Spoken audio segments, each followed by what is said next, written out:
I'm Annie. And I'm Leah. And this is Lactation Business Coaching with Annie and Leah, where we talk about the smart way to create a compassionate and professional private practice. Let's dive in. Hey, Leah. Hey, Annie. How are you today? I'm great. How are you? I am doing well. Definitely doing well.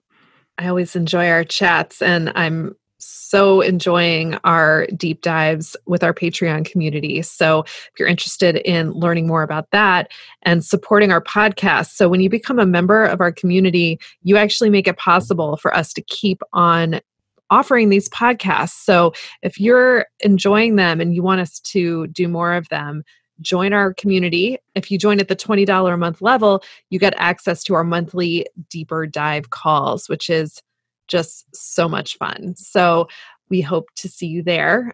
And before we get into the content of this episode, which is all about our referral sources and working together with them, Leah, what is your motivation for today?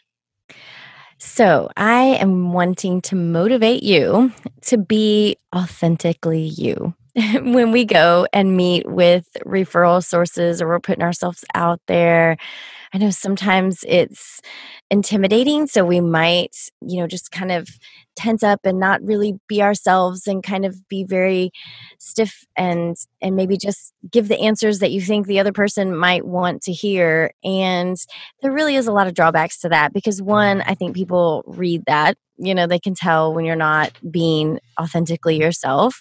And two, you're trying to build a relationship with your referral sources. And at some point, you're going to not be able to keep that facade up. And they're going to be like, wait a second, when we first met, I got this vibe from you. And now I'm kind of getting this vibe from you. So it might be helpful, before you go meet with somebody or reach out to somebody to just, kind of loosen up, relax a little bit and just be you because you're awesome and they're going to know you're awesome. And the only person who can do you is you. So just take a minute and really put yourself out there as your authentic self and it really reaps rewards.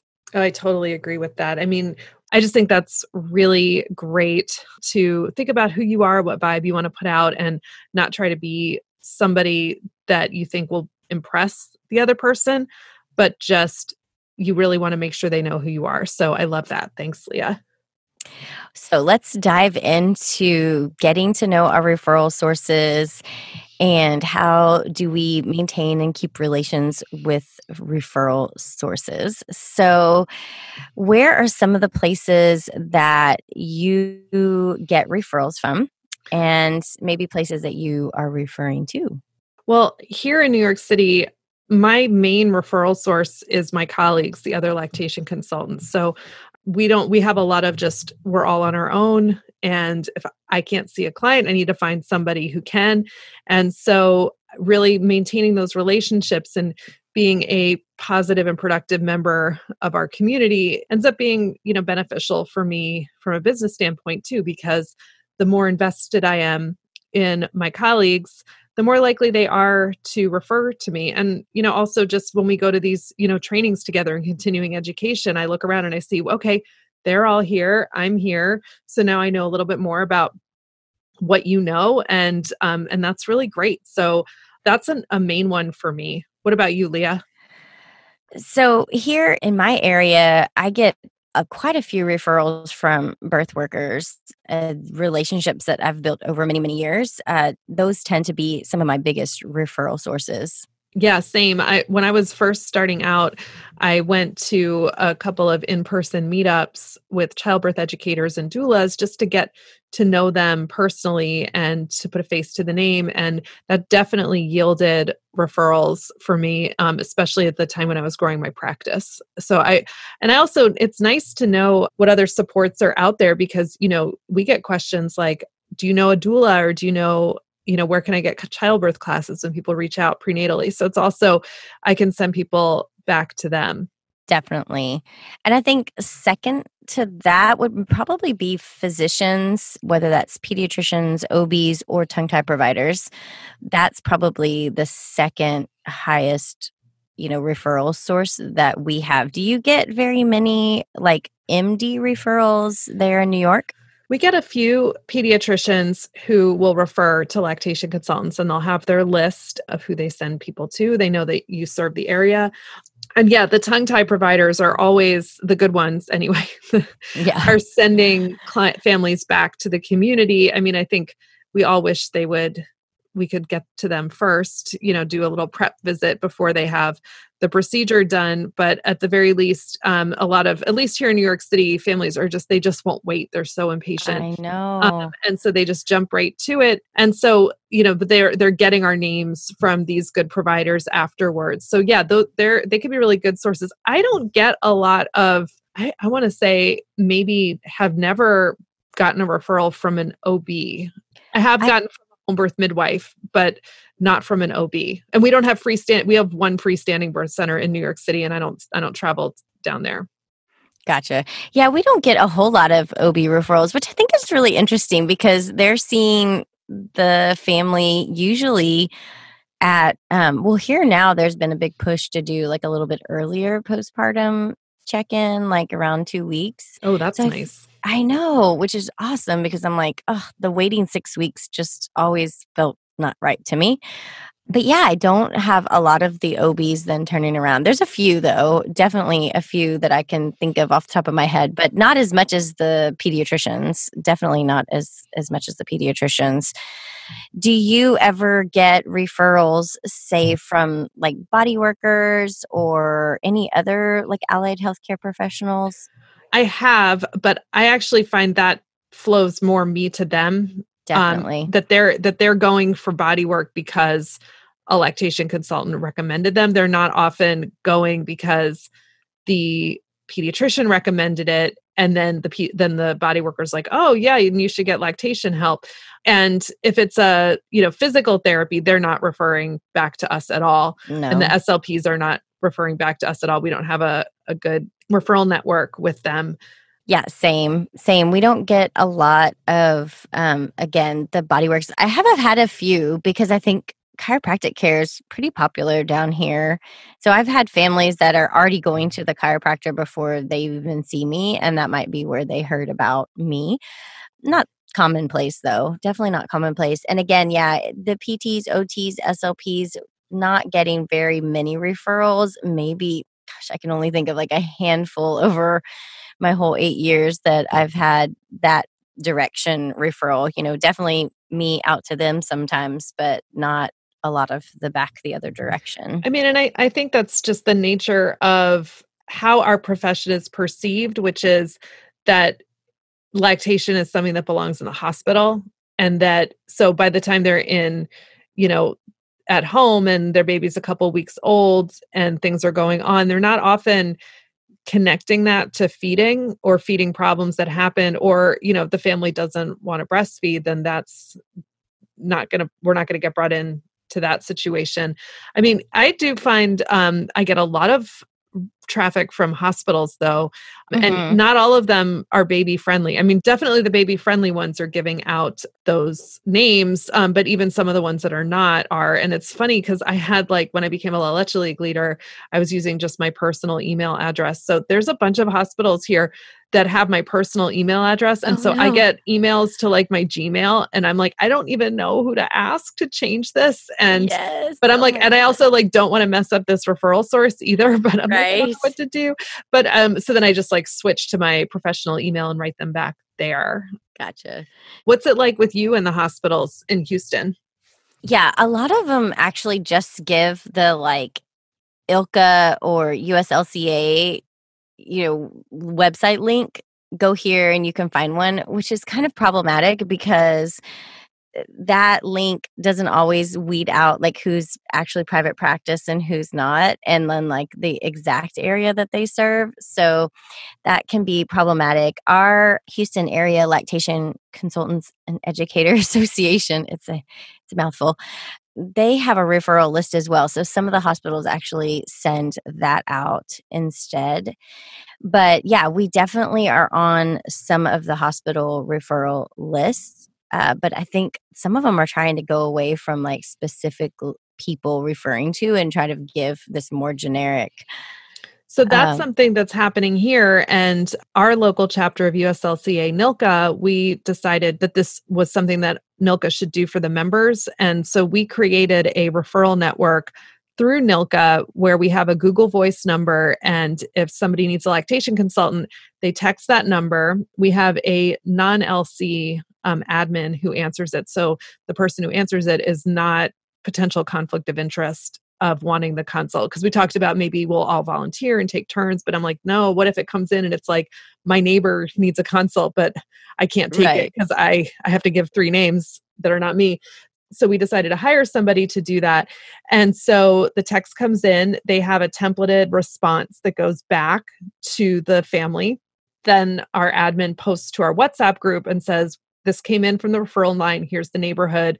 And then the first 3 people who respond with availability within the next 2 to 3 days, preferably 1 to 2 days or same day, get sent to the family. And here are your 3 names. And then the family has to then reach out individually to them. And we have it all boilerplated out.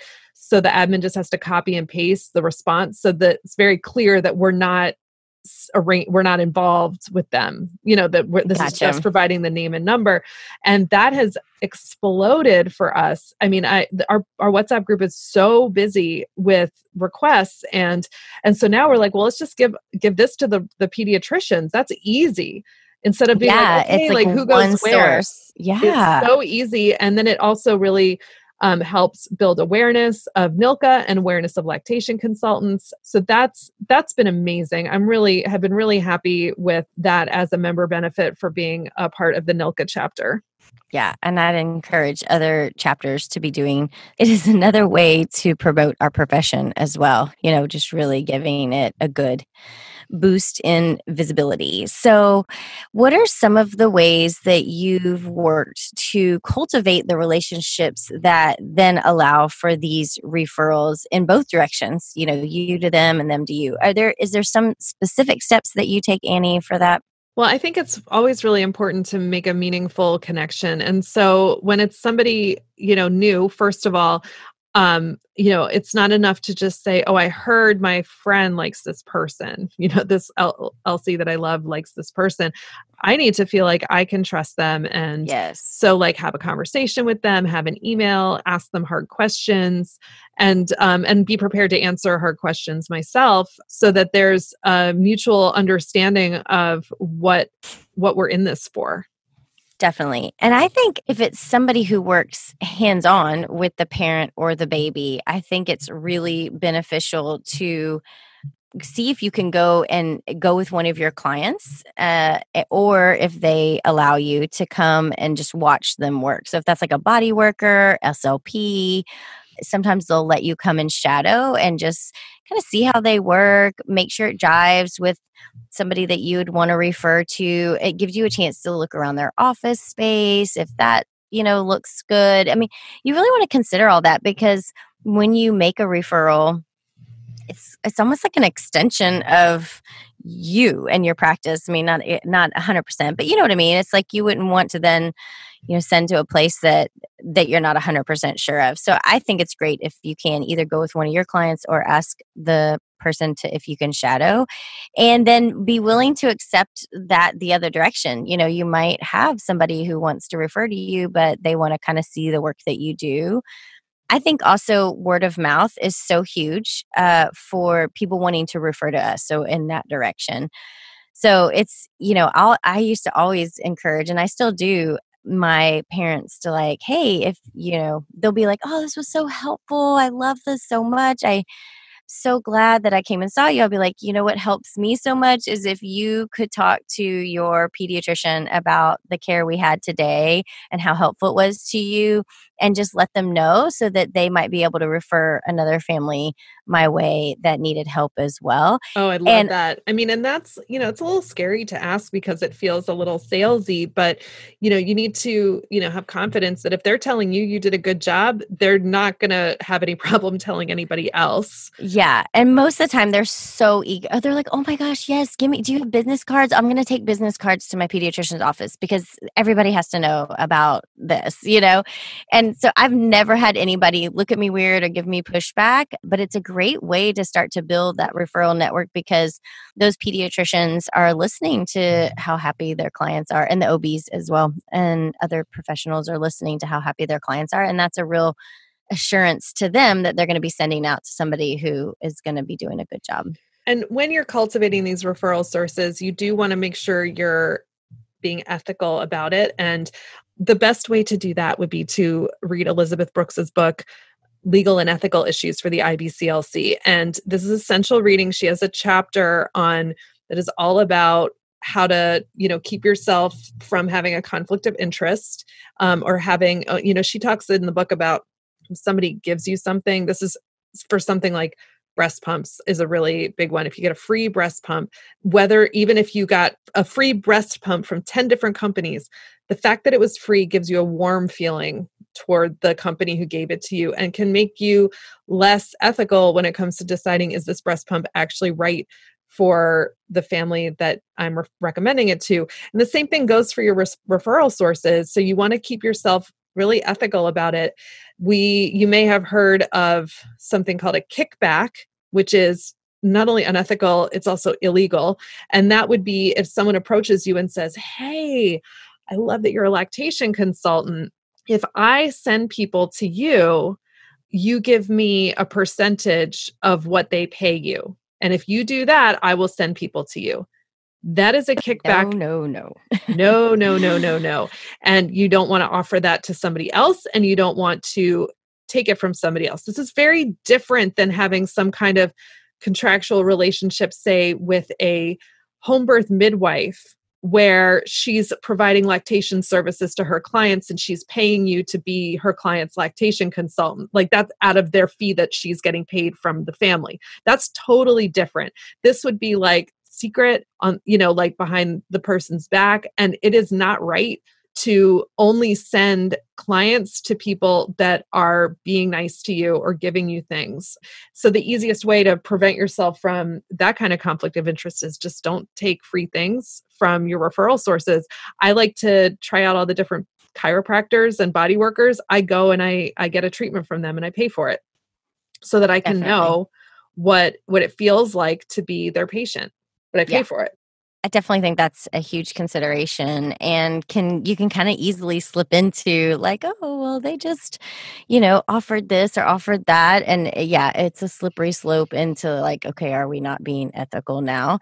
I think it's also important to make sure that you're, not just giving one place. Like, oh, this is the only place that I know. I mean, you want to really cultivate several referral sources in each category, so that you really have a nice list of not just one person, because that can kind of get a little like, dicey unless there's like literally only one person in the whole area who does that and one if there thing. literally is just one person in the area who does this thing, it is even more important to do something you need to be doing with all your referral sources, which is monitoring those outcomes. And so really getting feedback from your clients about, well, how did it go? How was your experience when you went to this person? I ask all of my clients when I see them for their post-phrenology visit to tell me how the visit went. Yes. I want to hear all about it. And it doesn't matter if that person is on my referral list. If my client had a negative experience with them, that's important to me and I need to hear that. And it might mean needing to have a hard conversation with my referral source and saying, hey, I know we've got this thing going, but didn't work out so well for this person. Let's talk about it. Definitely.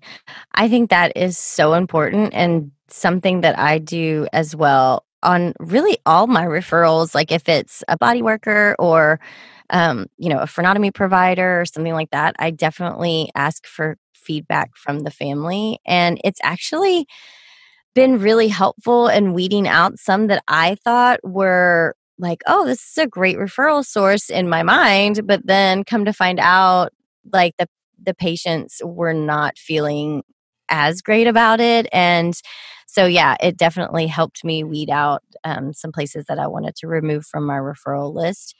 And I think it's important that you check in with the people that are referring to you frequently as well. I think it's helpful to just, get in front of them if possible at least once or twice a year. Even if you guys are having like pretty frequent referrals, I think it's helpful to just maintain that line of communication. And it also allows you to let them know about things that might be changing for you. So if you've got something new that you're offering, or now you're accepting insurance, or you've got a new location, that kind of thing.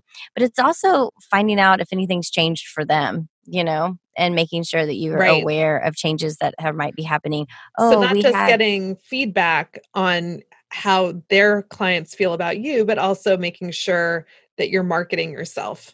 Yeah, definitely. I think that's really important. Well, I know referral sources are a big part of where we get our clients into our practice. And so I think this is a really important topic, and something that you want to keep kind of on your higher up on your list to be nurturing and taking care of over the year. You might think about quarterly, even just having a moment to like, okay, who do I need to check in with? Who am I going to be reaching out to? Who is lacking on my referral source? Like, oh, I have no SLPs if I needed one, so like you need to be cultivating that and making time for that. So definitely. Well, this has been a great talk, and something that I think is so useful for us as IBCLCs and allied healthcare professionals. And as we wrap up today, what is your tech tip for us, Miss Annie? So you might be thinking, okay, how I'm going to communicate when do I have time to reach out to my referral sources? Because like a lot of them maybe are only in the office during business hours, but maybe I'm sending my emails on Saturday night at 11:30. You can, in your email provider, schedule your emails. So if you write it on Saturday night at 11:30, schedule for it to be received on a Tuesday at 11 a.m. So not Monday, because everybody's on Monday. Everybody's like, but why I got a million emails. But on Tuesday, they're like, oh, okay, I'm feeling pretty good about how I got through my Monday stack. Oh, look, it's Leah. She wants to connect. Cool. So scheduling those emails means that you can write them when it's convenient for you, but you're not going to worry that it's going to get buried if you send it at a very strange time, or make you look like them thinking you're a vampire because you're sending emails at 2:00 in the morning. So schedule your emails to make yourself look like you can get it all done. So the facade we're all trying to perform, right? Well, that was a really great tech tip. And I always forget about those scheduling. I know that it's possible and you forget about it. So what a great reminder. And specifically for this, nurturing these referral source relationships, this is huge. Thank you so much, Annie. And it's been so great talking to you today. I look forward to our next visit. Me too. And I look forward to our deeper dive this month. So join us. Hope you'll be there. All Patreon.com/Lactation Business Coaching. Bye. Awesome. Bye. Want to continue the conversation? Join our community and connect with other private practice lactation consultants just like you. We offer support and exclusive member-only content designed to help you create a compassionate and professional private practice. We're all in this together at patreon.com/Lactation Business Coaching. And if you enjoyed today's episode, leave us a review and share it with a friend. Be sure to hit that subscribe button so you never miss an episode.